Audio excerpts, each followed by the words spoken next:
Hi guys, I thought I'd read you this book today called A House for Hermit Crab. Time to move, said Hermit Crab one day in January. I've grown too big for this little shell.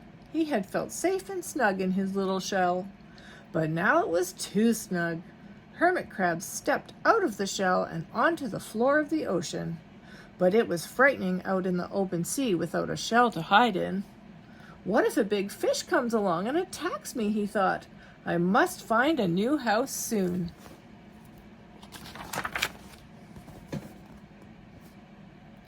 Early in February, Hermit Crab found just the house he was looking for. It was a big shell and strong. He moved right in, wiggling and waggling about inside to see how it felt. It felt just right. But it looks so plain, thought Hermit Crab.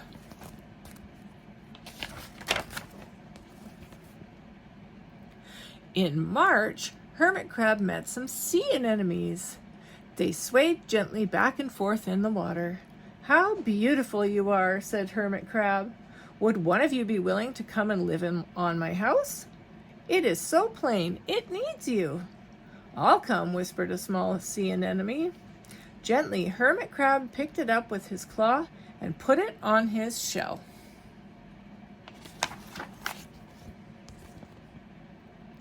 In April, Hermit Crab passed a flock of starfish moving slowly along the sea floor.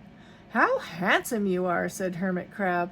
Would one of you be willing to decorate my house? I would, signaled the little sea star. Carefully, Hermit Crab picked it up with his claw and put it on his house.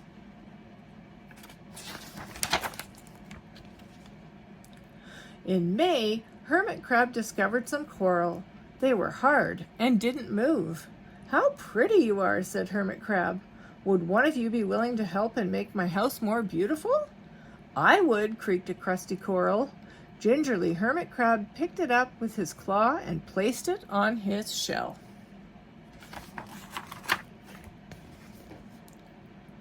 In June, Hermit Crab came to a group of snails crawling over a rock on the ocean floor. They grazed as they went, picking up algae and bits of debris and leaving a neat path behind them. How tidy and hard-working you are, said Hermit Crab. Would one of you be willing to come and help clean my house? I would, offered one of the snails. Happily, Hermit Crab picked it up with his claw and placed it on his shell. In July, Hermit Crab came upon several sea urchins. They had sharp, prickly needles. How fierce you look, said Hermit Crab. Would one of you be willing to protect my house? I would, answered a spiky sea urchin. Gratefully, Hermit Crab picked it up with his claw and placed it near his shell.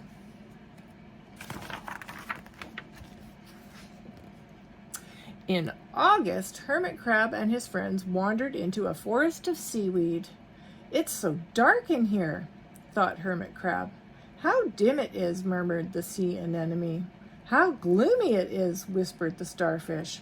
How murky it is, complained the coral. I can't see, said the snail. It's like nighttime, cried the sea urchin. Does look pretty dark there. In September, Hermit Crab spotted a school of lanternfish darting through the dark water. How bright you are, said Hermit Crab. Would one of you be willing to light up our house?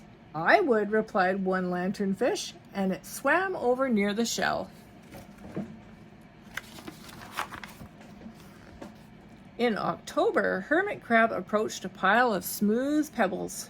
How sturdy you are, said Hermit Crab. Would you mind if I rearranged you? Not at all, answered the pebbles. Hermit Crab picked them up one by one with his claw and built a wall around his shell. Now my house is perfect, cheered Hermit Crab.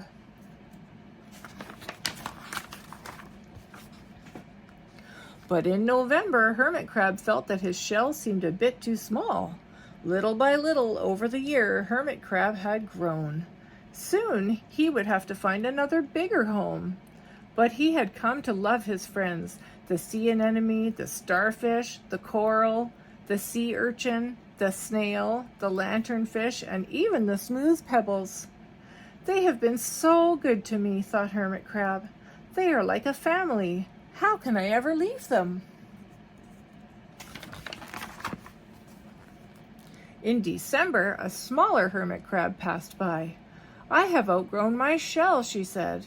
Would you know of a place for me? I have outgrown my house too, answered Hermit Crab. I must move on. You are welcome to live here, but you must promise to be good to my friends. I promise, said the little crab.